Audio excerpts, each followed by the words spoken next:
nderuar shikues, ju përshëndes. Do të jemi së bashku në minutat e ditarit informativ ku ndër të tjera do të ndiqni.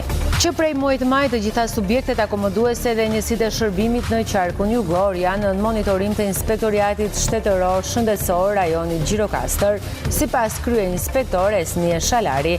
Ato plotësojnë të gjitha parametrat higjieno-sanitar dhe dokumentacionin shëndetësor.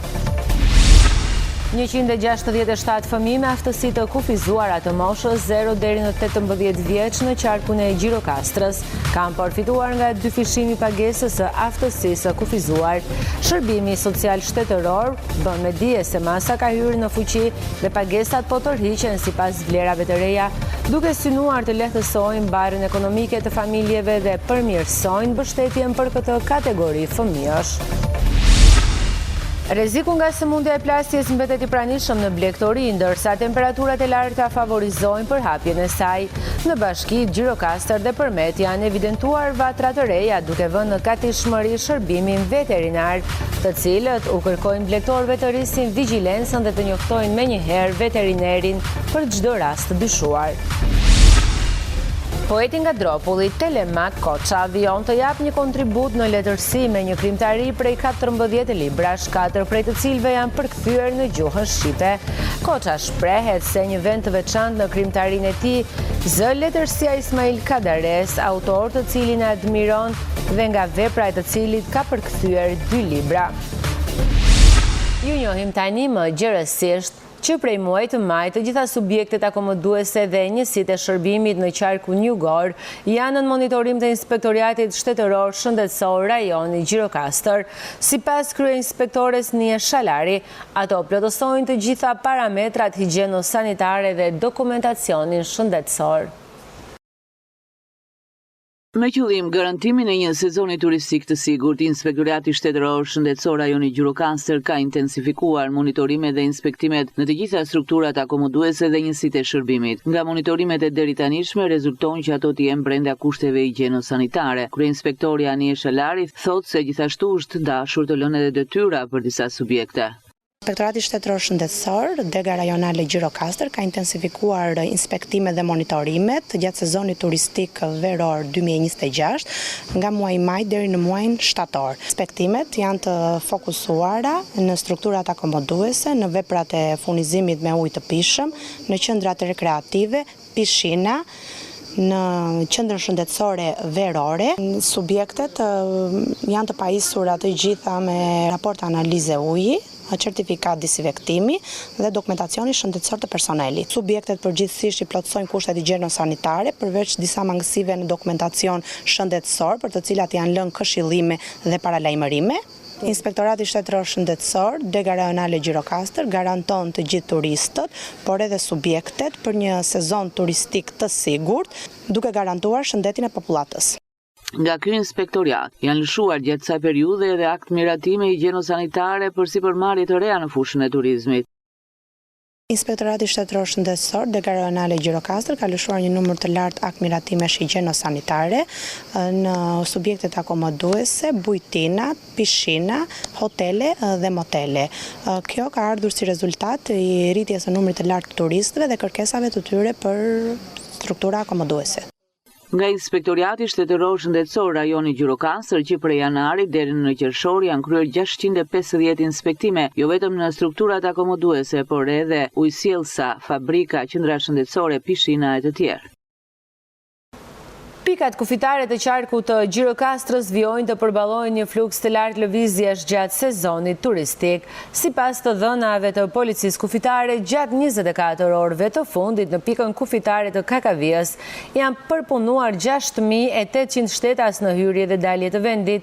Prej tyre 3.740 kanë hyrë në Shqipëri, ndërsa 3.060 kanë dalë. Gjatë së njëjtës periudhë janë përpunuar edhe 2.067 mjete, ku 1.076 kanë hyrë dhe 991 kanë dalë nga territori shqiptar. Për qëllime turistike nëpërmjet pikës kufitare të Kakavies kanë hyrë 355 shtetas, çka konfirmon interesin e vizitorëve për jugun e vendit gjatë kësaj periudhe. Ndërkohë në pikën kufitare 3 urat janë përpunuar 421 shtetas, nga të cilët 220 në hyrje dhe 201 në dalje, si dhe 207 mjete, me 106 në hyrje dhe 101 në dalje. Përmes kësaj pike kufitare kanë hyrë edhe 69 shtetas për qëllime turistike. Blut e kufirit vjojnë të punojnë me kapacitetet të plota për të garantuar përpunimin sa më të shpejtë të udhëtarëve dhe mjeteve, ndërsa fluksi pritet të mbetet i lartë edhe në ditët në vijim. Ministria e Punëve të Brendshme në bashkëpunim me Ministrinë e Mjedisit dhe Ministrinë e Shëndetësisë dhe Mirëqenies Sociale ka miratuar një udhëzim të ri të përbashkët për kontrollin e niveleve të zhurmës gjatë sezonit turistik. Sipas njoftimit të Ministrisë, subjektet që ushtrojnë veprimtari ekonomike apo shoqërore dhe që gjenerojnë zhurmë përfshirë lokale, bare, restorante, diskoteka, klabenate dhe aktivitetet të tjera të ngjashme që përdorin muzikë të amplifikuar ose pajisje elektroakustike, duhet të respektojë nivelet në kufi të përcaktuara. Udhëzimi përcakton se nga ora 11 deri në orën 20:00 niveli zhurmës nuk duhet të kalojë 65 dBA i matur në intervale prej 15 minutash. Nga ora 20 deri në 24, niveli i zhurmës nuk duhet të kalojë 45 dBA i matur në intervale prej 15 minutash. Policia e shtetit dhe autoritetet vendore janë ngarkuar me kontrollin dhe zbatimin e këtij udhëzimi, me qëllim parandalimin e tejkalimit të niveleve të lejuara të zhurmës. Sipas njoftimit, masa synon garantimin e një sezoni turistik më të qetë, duke krijuar një balans mes zhvillimit të aktiviteteve turistike dhe të drejtës së pushuesve për të shijuar ambientet publike pa shqetësime nga ndotja akustike. Udhëzimi është hartuar në përputhje me standardet e Organizatës Botërore të Shëndetësisë OBSH për nivelet e lejuara të zhurmës. 167 fëmijë me aftësi të kufizuara të moshës 0 deri në 18 vjeç në qarkun e Gjirokastrës kanë përfituar nga dyfishimi i pagesës së aftësisë të kufizuar.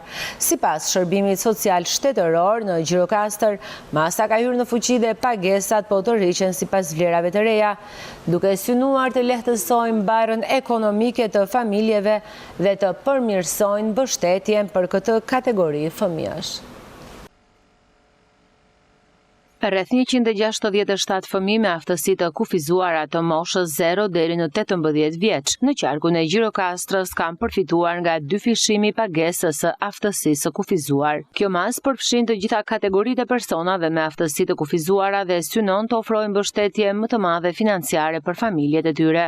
Në vendimin e fundit të qeverisë, u mor vendimi për dyfishimin e pagesës së fëmijëve me aftësi të kufizuar dhe këtë pagesë e përfitojnë fëmijët deri në moshën 18 vjeç.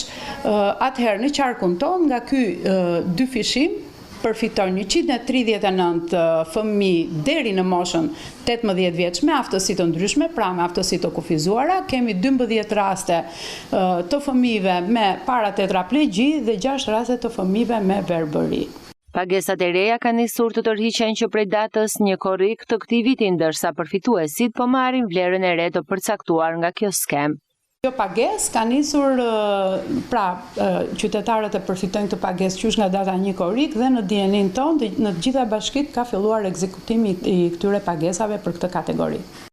Masat e reja pritet të kenë një ndikim të drejtë për drejtë në përmirësimin e kushteve të jetesës për këtë kategori, duke lehtësuar barën ekonomike të familjeve dhe duke garantuar një mbështetje më të madhe për fëmijët me aftësi të kufizuara. Ministri i Financave Petrit Malaj u bëri thirrje të rinjve të aplikojnë në programin kombëtar të praktikave të punës, një nisëm që synon t'u ofrojë të diplomuarve eksperiencë profesionale dhe mundësi punësimi në administratën publike. Përmes një njoftimi në rrjetet sociale, Malaj bëri të ditur se programi është i hapur për të rinjtë e moshës 21 deri në 29 vjeç, të cilët kanë përfunduar studimet bachelor ose master. Sipas ministrisë, pjesëmarrësit do të kenë mundësi të ndjekin një praktik pune 3 mujore, të trajtohen nga Shkolla Shqiptare e Administratës Publike dhe të përfitojnë një kompensim financiar, si dhe të kenë mundësi punësimi me kontratë njëvjeçare në përputhje me legjislacionin në fuqi. Je 21 deri në 29 vjeç dhe ke përfunduar studimet bachelor ose master.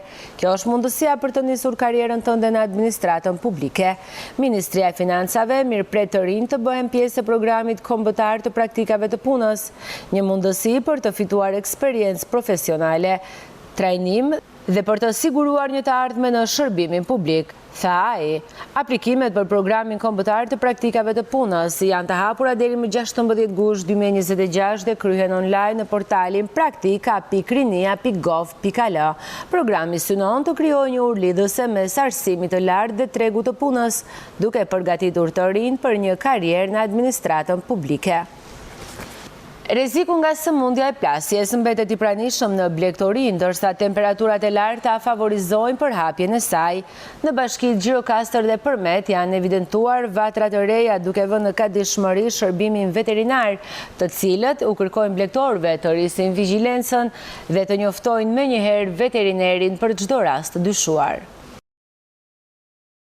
Temperaturat e larta të kësaj periudhe kanë rritur rrezikun e përhapjes së sëmundjes së plasjes tek bagëtit. Sipas të dhënave të shërbimit veterinar në qarkun e Gjirokastrës, disa nga zonat më të rrezikuara janë Lazarati, Kolonja, Picari dhe Valareja.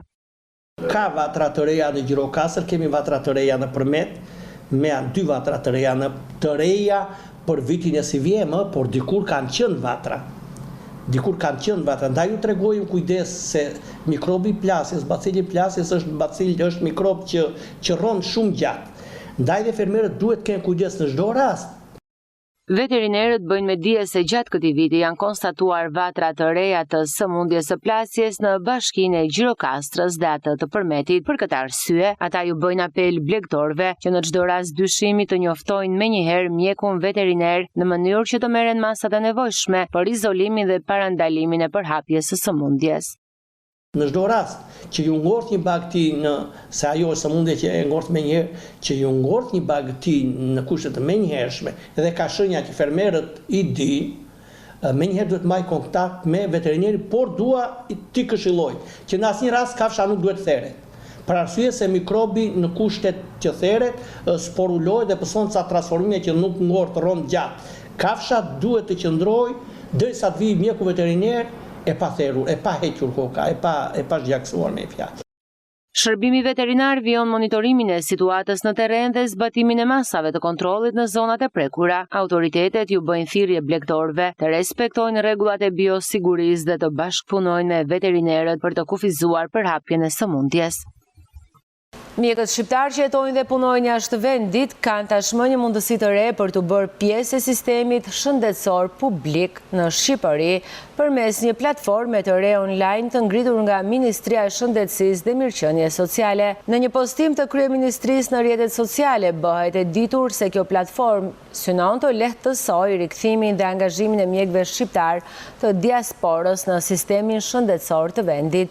Sipas udhëzimeve, aplikimi tashmë kryhet tërësisht online, duke e bërë procesin më të thjeshtë, më të shpejtë, më transparent dhe lehtësisht të aksesueshëm për profesionistët që jetojnë jashtë Shqipërisë. Kjo nismë synon të forcojë lidhjet me mjekët shqiptar në diasporë, të krijojë mundësi për rikthimin e tyre në vend dhe të pasurojë sistemin publik shëndetësor me përvojën dhe ekspertizën e fituar në institucionet shëndetësore ndërkombëtare. Platforma përfaqëson një hap të ri në përpjekjet për modernizimin e shërbimeve dhe krijimin e mekanizmave më efikas për rekrutimin e profesionistëve të shëndetësisë, duke lehtësuar komunikimin dhe procedurat e aplikimit për mjekët shqiptar jashtë vendit. Ministri i Arsimit Mirela Kumbaro u ka bërë thirrje prindërve që të regjistrojnë fëmijët në klasën e parë ose në klasën e 10 përmes platformës e-Albania, duke kujtuar se afati për regjistrim përfundon më 31 korrik. Në një reagim në rrjetin e saj social, ministria thekson se regjistrimet online mbyllen këtë të premte dhe apelon që regjistrimi të mos lihet për ditën e fundit. Sipas saj, regjistrimi ju ofron prindërve mundësinë të zgjedhin një nga shkollat sipas vendbanimit të tyre. Kumbaro bën të ditur gjithashtu se shkollat në të gjithë vendin po përgatiten për nisjen e vitit të ri shkollor me ambiente të rikonstruktuara, investime të reja dhe përmirësime të realizuara në bashkëpunim me pushtetin vendor. Regjistrimet online në e-Albania mbyllen këtë të premte. Regjistroni fëmijët tuaj në klasën e parë ose klasën e 10 në një nga shkollat që ju ofron sistemi sipas vendbanimit tuaj. Afati përfundon më 31 korrikë ndaj mos e lini aplikimin për ditën e fundit. Shkollat tona në të gjithë vendin po bëhen gati të mirëpresin nxënësit në vitin e ri shkollor me ambiente të rikonstruktuara, investime të reja dhe përmirësimet e realizuara në bashkëpunim me pushtetin vendor. Regjistroni fëmijët tuaj sot për të nisur mbar vitin e ri shkollor, shkruan ministria. Poeti nga Dropulli, Telemak Koça, vion të jap kontribut në letërsi me një krimtari prej 14 librash, 4 prej të cilve janë përkthyer në gjuhën shqipe. Koça shprehet se një vend të veçantë në krimtarinë e tij zë letërsia e Ismail Kadares, autor të cilin e admiron edhe nga vepra e të cilit ka përkthyer 2 libra. Poeti dhe shkrimtari Dropulli Telemak Koça po vijon krijimtarinë e tij në dekadën e 60. 14 librat e tij janë pritur mirë nga lexuesit në zonën e minoritetit etnik grek në vendin tonë, dashamirësit e librit në Greqi, por dhe ata shqiptar, pasi disa nga librat e tij janë përkthyer në disa gjuhë të huaja. Plagët shoqërore në minoritetin etnik grek, bukurit natyrore të Dropullit, por edhe realiteti i tranzicionit demokratik në vendin tonë, janë disa nga temat që ka përshkruar shkrimtari Telemak Koça në veprat e tij. Është botuar kjo që thash në Bregun përballë, është botuar, ka qarkulluar në shqip dhe në frëngjisht, kodi i nderit quhet në shqip, por në shqip është përkthyer me titullin I ngujuari, që është titulli që I përshtatet më shumë gjuhë shqipe.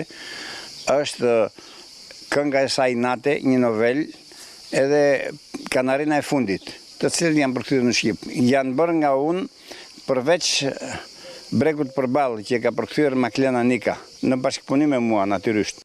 Krijuesi Dropullit flet edhe për veprat e shkrimtarëve shqiptar, por natyrisht adhuron Ismail Kadaren. Kam përkthyer 2 romanet e Ismail Kadares në greqisht, për të cilat kam respekt, jo vetëm për shkrimtarin, por edhe për ato veprat. Edhe kanë shërbyer për mua si mësim.